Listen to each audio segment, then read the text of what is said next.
Friends, welcome back on our channel. आज हम यहाँ पे एक बहुत ही बम्पर वैकेंसी की बात करने जा रहे हैं जो आरपीएससी की तरफ से आई है for the post of assistant professor. पूरी डिटेल हम यहाँ पे देखेंगे। एज लिमिट क्या है, एलिजिबिलिटीज क्या है, सिलेक्शन प्रोसीजर क्या है, वैकेंसीज कितनी है, किस किस सब्जेक्ट में है, इंटरव्यू कैसे होगा, डेट्स क्या क्या है, सारी इंपॉर्टेंट बातें हम डिस्कस करेंगे। राइट।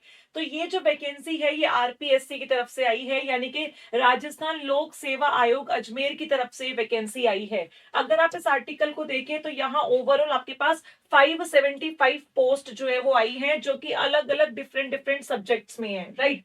तो अलग अलग सब्जेक्ट को लेके यहाँ पे जो कैटेगरीज वाइज आपका सिलेक्शन है वो होने वाला है। अब यहाँ पे बहुत बड़ा सवाल आपके माइंड में है कि राजस्थान के स्टूडेंट्स इसको भर सकते हैं या बाकी जो बाकी स्टेट्स के स्टूडेंट्स हैं वो भी इस फॉर्म को फिल कर सकते हैं। ठीक है, तो आप में से कोई भी इसको फिल कर सकता है। ऐसा जरूरी नहीं है कि आपको राजस्थान से ही बिलोंग करना पड़ेगा। कोई भी यहाँ पे इस फॉर्म को क्या कर सकता है, फिल कर सकता है। बट कुछ टर्म्स एंड कंडीशंस हैं जो लेटर ऑन इस वीडियो में हम डिस्कस करेंगे।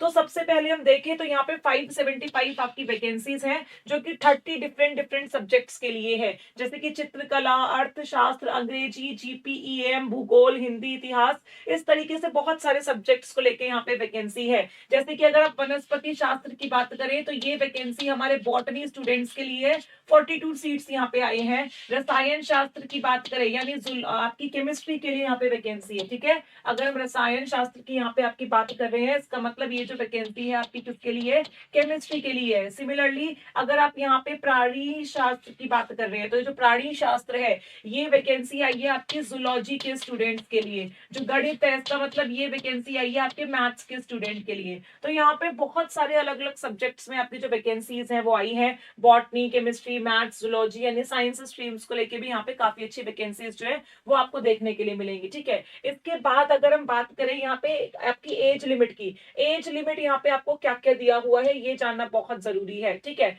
उससे पहले एक और कैटेगरी वाइज को लेके यहाँ पे इंफॉर्मेशन है, वो क्या है, कह रहे अनुसूचित जाति, अनुसूचित जनजाति, अन्य पिछड़ा वर्ग, अति पिछड़ा वर्ग, आर्थिक रूप से कमजोर वर्ग एवं भूतपूर्व सैनिक हेतु आरक्षित पदों का लाभ राजस्थान राज्य के मूल निवासियों को ही दे है। यानी कि जो कैटेगरी वाइज रिलैक्सेशन है, चाहे एससी के लिए हो, एसटी के लिए हो, किसी भी सेक्शन में हो, वो सिर्फ उन्हीं के लिए है जो राजस्थान में रह रहे हैं। अगर राजस्थान में आप लोग नहीं रह रहे हैं और आपकी कोई कैटेगरी है स्पेशल, तो आपको एज अ जनरल कैंडिडेट ही ट्रीट किया जाएगा, जनरल कैटेगरी से ही आपको माना जाएगा। ये साफ साफ लिखा हुआ है।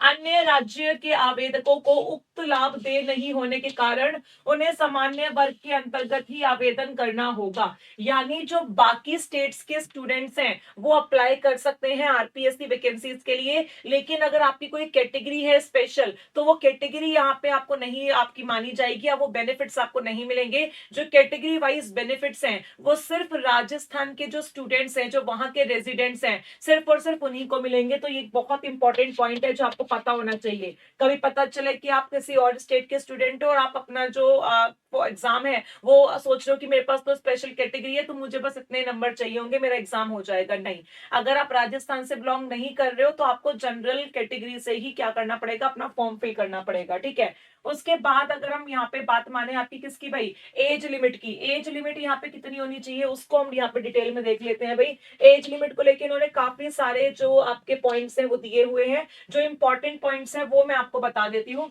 सबसे पहले बात करते हैं male candidate belonging to SC ST backward classes, more backward classes and economic weaker sections of Rajasthan. यानी पहली बार बेचारे मेल्स के लिए भी कुछ रिलैक्सेशन आया है, उनको यहाँ पे 5 इयर्स का जो रिलैक्सेशन है वो मिला है। लेकिन ये जो रिलैक्सेशन है ये किस बेसिस पे मिला है, यानी यहाँ पे जो एज है वो क्या मेंशन की गई है वो भी मैं आपको बता देती हूँ। तो ये एज यहाँ पे आपको मेंशन की गई है, आप इस तरीके से यहाँ पे देख सकते हैं। ये रही दिनांक 1/7/2025 को न्यूनतम 21 वर्ष एवं अधिकतम 40 वर्ष से कम। यानी कि अगर हम किसकी बात करें, आप 7th मंथ की बात करो, जनवरी, फरवरी, मार्च, अप्रैल, मई, जून, जुलाई, 1 जुलाई 2025 तक जो बाकी जिसको कोई रिलैक्सेशन नहीं है उसकी एज जो है वो 21 साल से ज्यादा होनी चाहिए और 40 साल से कम होनी चाहिए। लेकिन यहाँ पे रिलैक्सेशंस मिले हुए हैं आपको कैटेगरी वाइज। ठीक है, कैटेगरी वाइज भी मिले हुए हैं और स्टेट वाइज भी मिले हुए हैं। जैसे कि जो राजस्थान के रहने वाले हैं राजस्थान के रहने वाले जो मेल कैंडिडेट्स हैं, जो SC ST बैकवर्ड क्लास, मोर बैकवर्ड क्लास या इकोनॉमिकली वीकर सेक्शन से बिलोंग करते हैं, उनके लिए 5 साल का रिलैक्सेशन है। जनरल कैटेगरी से जो वुमेन कैंडिडेट्स हैं उनको भी 5 साल का रिलैक्सेशन है।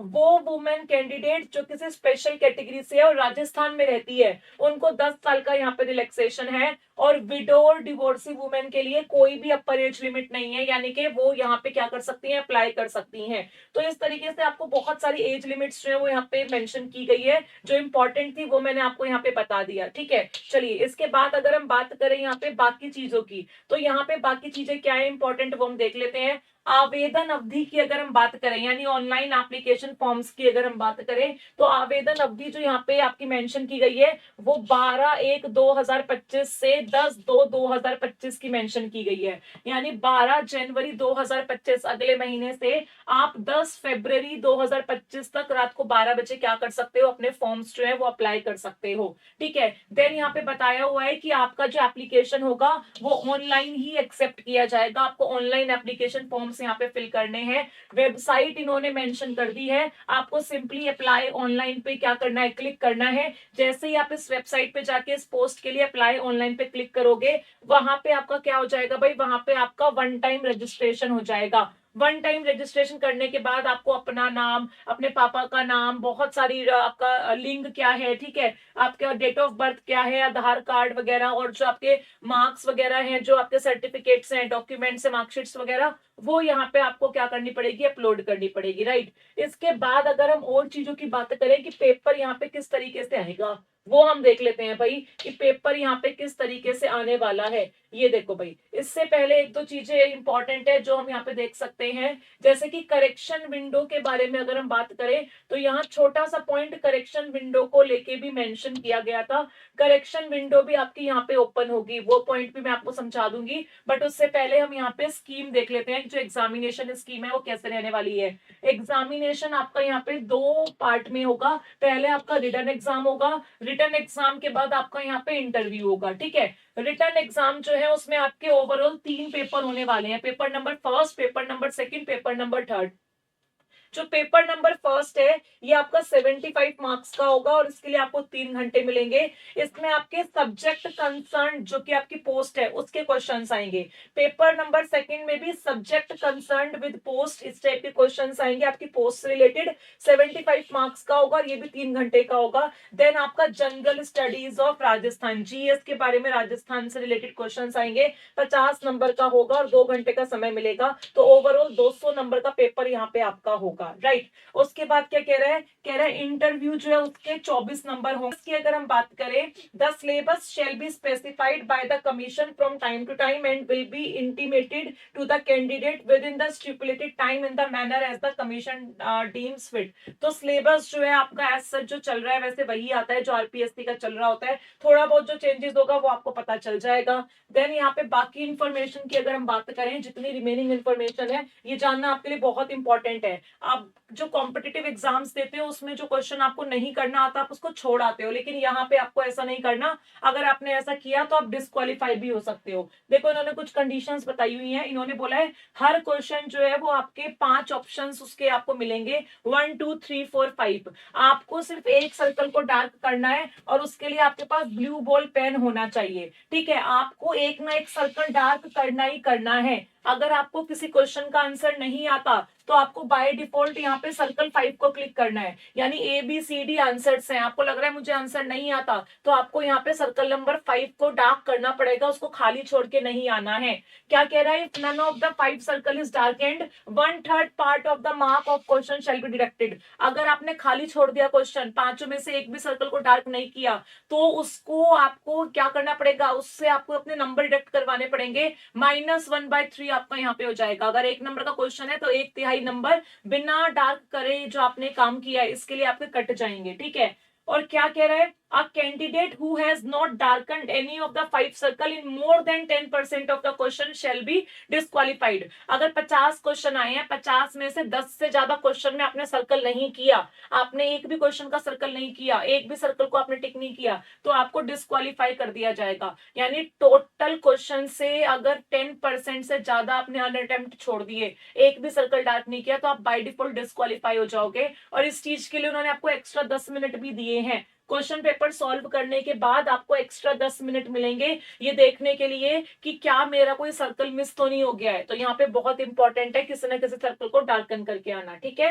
तो ये सारी इंफॉर्मेशन थी आपकी आरपीएससी के लिए। और अगर आप आरपीएससी की प्रिपरेशन करना चाहते हैं तो आप रिकॉर्डेड बैच यहाँ पे ज्वाइन कर सकते हैं। We the wet prep is providing the recorded batch for RPSC 2024 to 2025 vacancies. उसके लिए आप हमारे हेल्पलाइन नंबर पर कॉल कर सकते हैं, that is 9136597244। And all the very very best for your examinations. और चैनल पर नए हैं तो सब्सक्राइब जरूर करेंगे।